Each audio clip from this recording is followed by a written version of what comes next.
Hello, I'm Elliot Schall, and we're once again joined by Craig Haley, the FCS Senior Editor for Stats, and we got a lot of college football to talk to now, or talk about. The FCS especially, obviously, that's what we're talking about here. And now the quarterback is the main position pretty much. He's your field general. He's really the highest profile position in football at every single level. You know, the quarterback is what wins you games most of the time, and it's kind of what puts you in the ranks.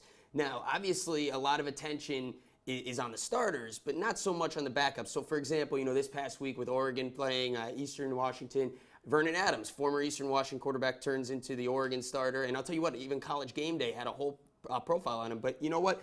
Not too much coverage on Jordan West. Can you kind of talk about that? Well, sure. I mean, Jordan obviously filled in for Vernon last year. Vernon missed 4 games with a broken foot. So he did have some experience. But yes, I mean, they're starting anew more or less. Jordan's a big 6'4" quarterback. Still mobile, still able to run the ball. Not quite the same as Vernon, but he has poise, and that's what Bo Baldwin likes out of his quarterbacks.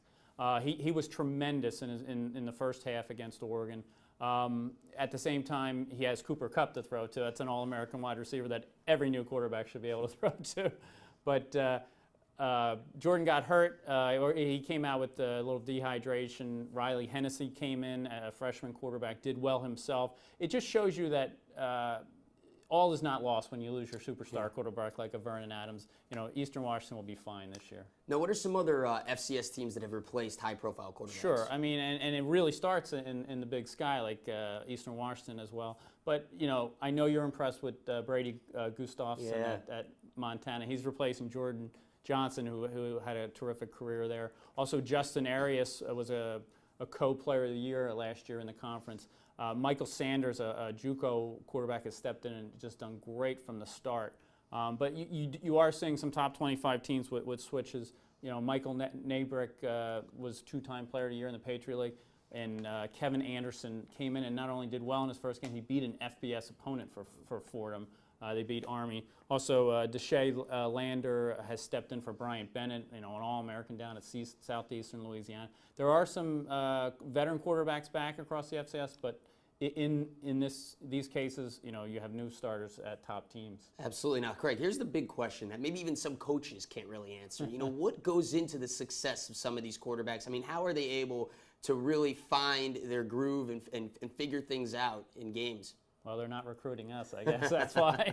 Now, what you do need quarterbacks with great raw ability, and they just need that experience. I mean, I had a coach tell me one time that if he had to choose between 5 starting offensive linemen returning and a new quarterback and a veteran quarterback with all new linemen, he's actually going to take the linemen and go that way. And that's what you need. You need veterans in front of you to take that pressure off you. You need skill position players that are returning. So new quarterbacks don't want to take over a team where there's no returning starters, but at the same time, they just need experience. They get reps in practice. They just need it in a game. Absolutely. And I mean, that's it. That's what it is, the quarterback, and it takes time. It's a position that takes time, and you got to be able to have veterans around them to lead, and eventually it happens. So. Sure. Again, thanks for watching. I'm Elliot Schall, and for more stats, definitely check out the website, FCS.football. Give Craig Haley a follow at Craig Haley, as well as our Twitter, at FCS_stats. Thank you for watching.